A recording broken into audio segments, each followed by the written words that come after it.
Hi friends, welcome to our channel.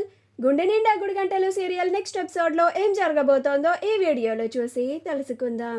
Balu ఫంక్షన్కి రావడానికి వీలు లేదన్న శోభన అసలేం జరిగింది అని తెలుసుకోవడానికి ఈ వీడియోని స్కిప్ చేయకుండా ఎండ్ వరకు చూసేయండి. శోభన మళ్ళీ ప్రభావతి వాళ్ళ ఇంటికి వస్తుంది. అప్పుడు ప్రభావతి శోభన వాళ్ళ ఇంటికి వచ్చింది అని ఆవిడికి అతిథి మర్యాదలు చేస్తూ చాలా అతి చేస్తూ ఉంటుంది, హడావిడి చేస్తూ ఉంటుంది. మీనా కాఫీ తీసుకురా, మీనా అది తీసుకురా, మీనా ఇది తీసుకురా అని అంటూ ఉంటుంది. అప్పుడు శోభన, నాకిప్పుడేమీ వద్దండి, నేను మా శృతికి నల్లపూసలెక్కించే ఫంక్షన్ చేయాలనుకుంటున్నామని మీకు ముందే చెప్పాను కదా. ఆ ఫంక్షన్ సోమవారం మంచి రోజని పంతులు గారు చెప్పారు, అందుకని ఆ రోజే చేయాలని నిర్ణయించుకున్నాము. ఫంక్షన్ హాల్ని కూడా బుక్ చేశాము అని అంటుంది. అప్పుడు ప్రభావతి, అవునా వదినా, చాలా మంచి శుభవార్త చెప్పారు, ఉండండి మీ నోట్లో చక్కెర పోయాలి అని. మీనా వెంటనే చక్కెర తీసుకొనిరా, వదిన గారు చాలా మంచి తీపి కబురుతో మన ఇంటికి వచ్చారు, అందుకని వదిన గారికి తీపి తినిపించాలి అని అంటుంది. అప్పుడు మీనా అలాగే అత్తయ్య అని వంటగదిలో నుంచి పంచదార తీసుకొని వస్తుంది. అప్పుడు ప్రభావతి, కొంచెం నోట్లో వేసుకోండి వదిన అని ఆ పంచదారని ఇస్తుంది. అప్పుడు శోభన, వద్దులేండి అని అంటుంది.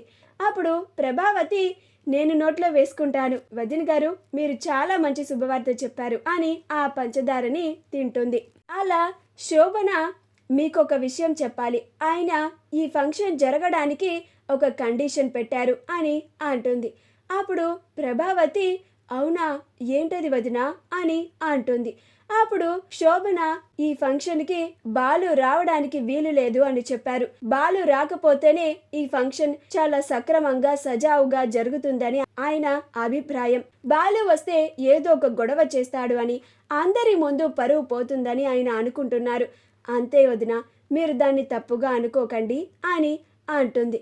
అప్పుడు ప్రభావతి, అయ్యో మీరు అంతలా చెప్పాలా, ఆ బాలు గురించి నాకు బాగా తెలుసు, నిజంగానే ఆ బాలు అక్కడికి వస్తే ఏదో ఒక గొడవ చేస్తాడు, మీ అందరి చుట్టాల ముందు నిజంగానే పరువు పోయే ప్రమాదం ఉంది.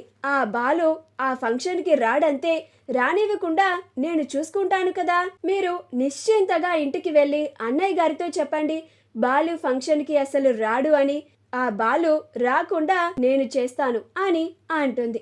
అప్పుడు శోభన, అలాగే నేను వెళ్ళొస్తాను మరి అని వెళ్ళిపోతుంది. అప్పుడు ప్రభావతి, ఆ బాలు ఫంక్షన్కి రాకుండా ఉండాలంటే ఇది వెంటనే ఆయనతో చెప్పాలి, ఆయన చెప్తేనే ఆ బాలు ఫంక్షన్కి రాకుండా ఆగుతాడు అని అనుకుంటూ ఉంటుంది. ఈలోగా రోహిణి వచ్చి, అత్తయ్య నేను పార్లర్కి వెళ్ళొస్తాను అని అంటుంది. అప్పుడు ప్రభావతి, ఆగు అని కోపంగా అంటుంది. అప్పుడు రోహిణి, ఏమైంది అత్తయ్య అని అంటుంది. అప్పుడు ప్రభావతి, ఇందాకే శృతి వాళ్ళ అమ్మగారు వచ్చి వెళ్ళారు, ఫంక్షన్ని సోమవారం పెట్టుకుందాం అంటున్నారు, నువ్వు మీ అమ్మ వాళ్ళకి కబురు పెట్టావా అని అంటుంది. మీ నాన్న ఈ ఫంక్షన్కైనా వస్తున్నారా అని అంటుంది.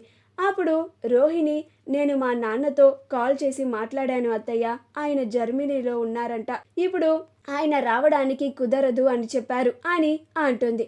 అప్పుడు ప్రభావతి, నేను నీకు ముందే చెప్పాను కదా రోహిణి, మీ నాన్నగారు ఎట్టి పరిస్థితుల్లోనూ ఈ ఫంక్షన్కి వచ్చి తీరాల్సిందే, లేకపోతే ఆ విషయం ఏంటో గట్టిగానే తేల్చుకోవాల్సిందే అని నేను నీకు ముందే చెప్పాను కదా అని అంటుంది. అప్పుడు రోహిణి, చెప్పారత్తయ్య, మీరు చెప్పారని నేను మా నాన్నకి కాల్ చేసి మరీ మాట్లాడాను, కానీ ఆయన ఇప్పటికిప్పుడు ఫ్లైట్లో రావడానికి టికెట్స్ దొరకవు అని చెప్తున్నారు, అందుకని నేనే కోపం వచ్చి మీరు నాకు సంబంధించిన ఏ ఫంక్షన్లకి రావడం లేదు అని నేనే కాల్ని కట్ చేసేసాను, ఆయన వచ్చినా కానీ నేనే రావద్దు అని చెప్దామని సిద్ధంగా ఉన్నానత్తయ్య అని అంటుంది.